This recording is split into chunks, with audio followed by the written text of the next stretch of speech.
So you guys just got your bike, just unboxed it, ready to go. Maybe you picked it up from us, but this is the first time you're riding. There's a few things that you're gonna wanna know before we get further into it.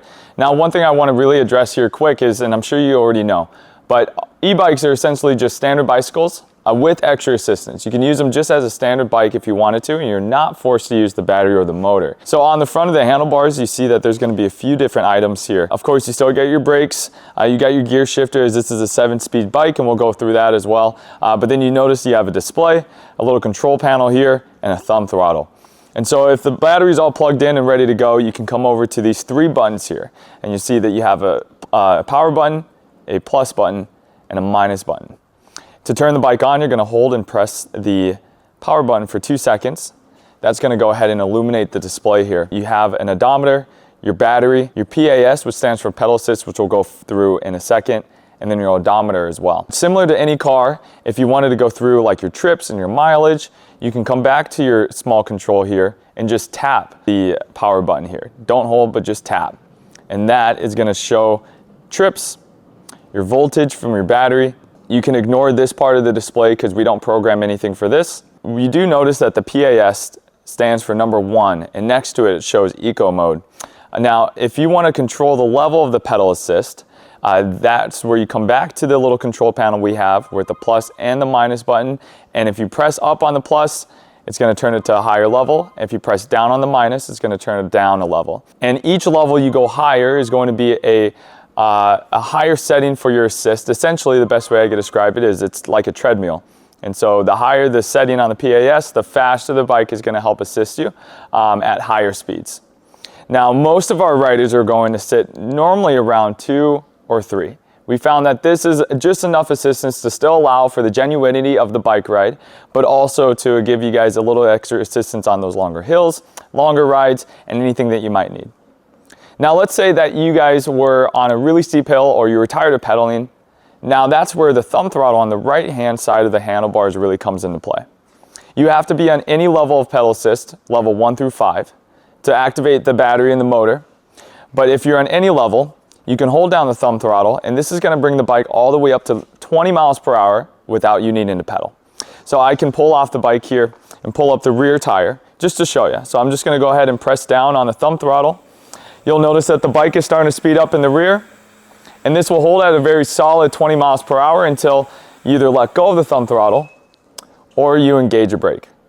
It's really important to note that at any point that your battery or your motor is operating with your bike, if you hold down on any brake, it's going to kill off any power output that you have.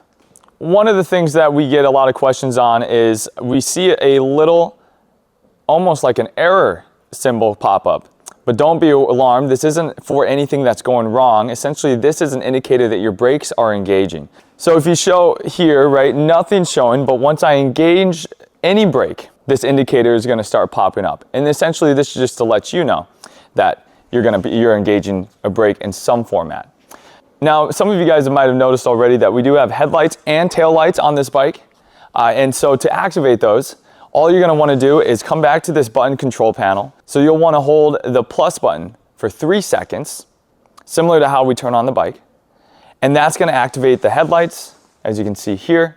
It's important to note that this is just a tail light and it's not a brake light. So if we engage the brakes, it's not gonna illuminate, it's just gonna stay as a static light.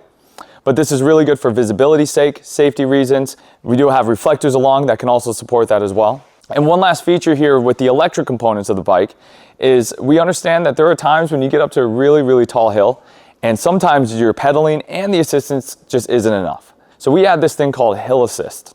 What hill assist is going to help put your motor into a very low idle to help push the bike as you're walking next to it. And so to activate that, you'll come back to the control panel once more. And this minus button here, we're gonna hold that for 3 seconds. As I do it, you'll notice that the rear tire starts to spin at a very low speed. So you'll want to keep the thumb on the minus button to continue to keep this going. But this is a low speed enough to allow you to get a little bit of extra of a push as you're walking alongside your bike. So a really common question we get all the time is, how do I work my gear selection in conjunction with my pedal assist? And a lot of people think that you have to work in together. And essentially they can, but you don't have to. And I want to clarify that here. You could essentially stay in gear 3 or whatever gear you choose and have any level of pedal assist for your entire ride. You do not have to keep them in sync necessarily. So if I'm in pedal assist level 3, it doesn't necessarily mean I have to be in gear 3 or a higher gear. It's just whatever's most comfortable for you. So to explain things a little bit further, your gear selection is just going to be how much resistance and how much torque are you going to be able to pedal through your bike. So essentially at higher speeds, you want to be at a higher gear. But your pedal assist essentially is going to be your level of assistance that you're going to choose no matter what speed you're going to be at. If you want a high level of assistance, but you're going to cruise at a slow level, you can have a higher pedal assist level.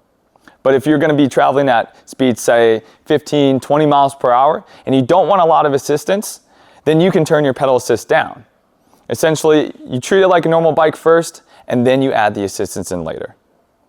Hopefully that helps clarify a few questions, and if it's still confusing, which I understand it can be, you can give us a quick call and we can help walk you through things together. With your actual physical gears and your derailleur, a really easy way to just simplify everything is the lower the number, the easier and less resistance you're going to have on pedaling. But the higher the level of the number, so if you're in gear number 7, the harder it is to pedal from a stop, but the higher speeds you can maintain and that gear selection.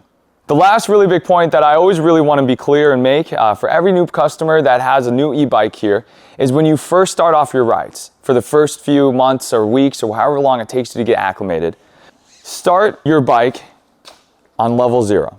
So if we turn on the bike here, it is naturally always going to start on level 1. I always recommend we turn this down to level 0 so that way we cut off any power on the bike. And so when you start rolling here, it's not going to catch you by surprise and you still have full control.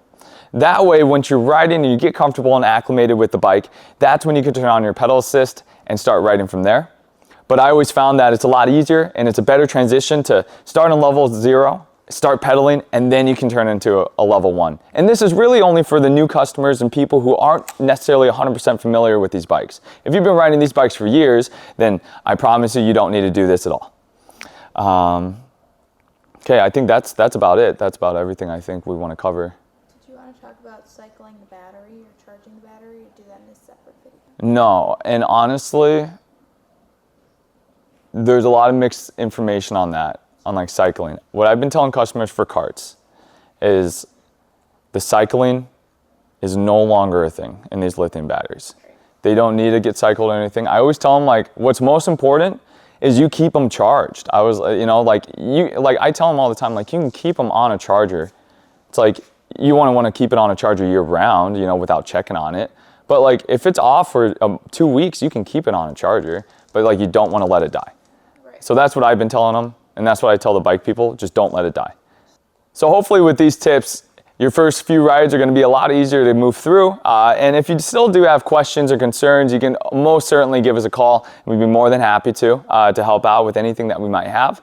But this is really going to be the basics and the 101s on how to use your Boogie Cruiser right out the box. Thanks for watching, and don't hesitate to give us a call or an email if you have anything for us.